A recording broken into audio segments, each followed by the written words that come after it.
I caught at the instant his hand slipped from mine. At first, I convinced myself Ethan was just stepping out for air, maybe grabbing another drink, or saying hello to a friend. But the way he moved, shoulders rigid, jaw clenched, eyes avoiding mine, told me something was off. Before I could even process it, he was gone, out the door. No explanation, no glance back. I stood frozen in the middle of a crowded living room, music and laughter swirling. While it felt like the ground had tilted beneath me, that's when dread set in. Because when a husband leaves a party quietly, no scene, no anger, he usually knows. Up until that night, Ethan and I had been married 8 years. Solid years, I thought. Not perfect, but steady. Morning coffee together. Playlists we shared in the car. Slow Sunday breakfast where we bickered over crosswords. I believed we were a team. Lately, though, something had shifted. Ethan was quieter, watching more than speaking. Not exactly cold, but distant in ways I couldn't name. So when our friend Jenna invited us to her birthday party, I felt relieved. Maybe a night out would pull us out of haze between us. I took extra time getting ready. Choosing a dress Ethan once said made me look untouchably elegant. I wanted him to see me like that again. The house was alive. Music pulsing, voices spilling out onto the deck, the smell of barbecue filling the air. We mingled, hugged old friends, caught up with people we hadn't seen in months. For a while it worked. Ethan even laughed, teased Jenna about her karaoke obsession. But then he slipped into the kitchen. When he returned, something in his expression had changed. Subtle, but unmistakable, a chill across the room. His eyes scanned the crowd, landed on me, then slid past to someone else. I followed his gaze and my stomach dropped. Daniel. Of course he was there. The mistake. The regret I'd been trying to bury for months. We hadn't spoken since I ended it. But seeing him here, at the same party as my husband, was like watching two worlds collide.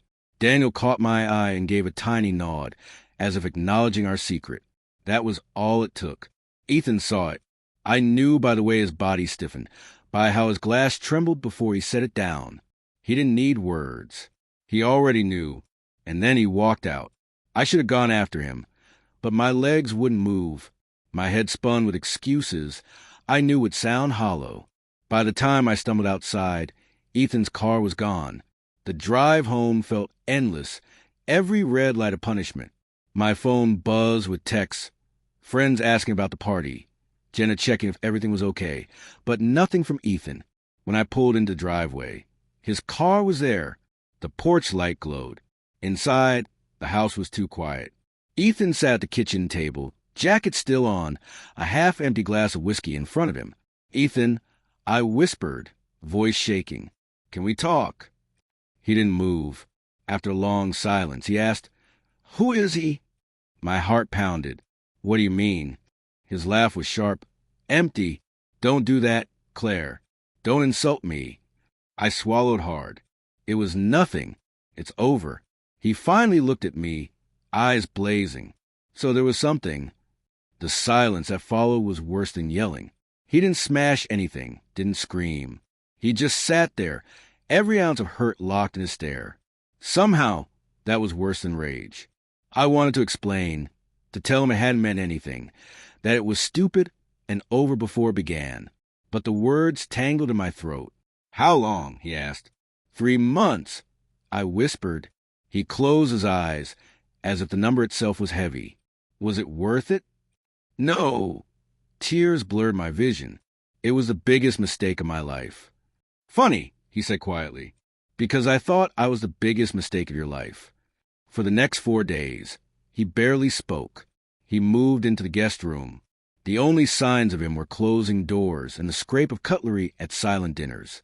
I tried to apologize, to explain Daniel had been nothing but a distraction, a meaningless escape during a rough patch. But Ethan's face never softened. "It wasn't meaningless to me," he said one night, voice raw, "because every time you smiled at me, every time you touched me, I'll wonder if you were thinking about him. That kind of betrayal doesn't wash away with apologies." A week later, Ethan came home late. He stood in the doorway, pale, hollow-eyed. "I saw him today," he said. My stomach turned. Daniel. He nodded. He didn't look guilty. Didn't even look nervous. Just smug, like he'd taken something from me. I reached for him, but he stepped back. Do you understand what that does to me, Claire? To know another man had pieces of you that were supposed to be mine alone. His voice cracked, and tears filled his eyes. Seeing them broke me. I want to fix this, I whispered. Tell me how. But his silence was the answer. The next morning, I found a letter on the kitchen counter. No anger, no threats, just truth. I love you, but I can't unsee what I saw. I can't unknow what I know.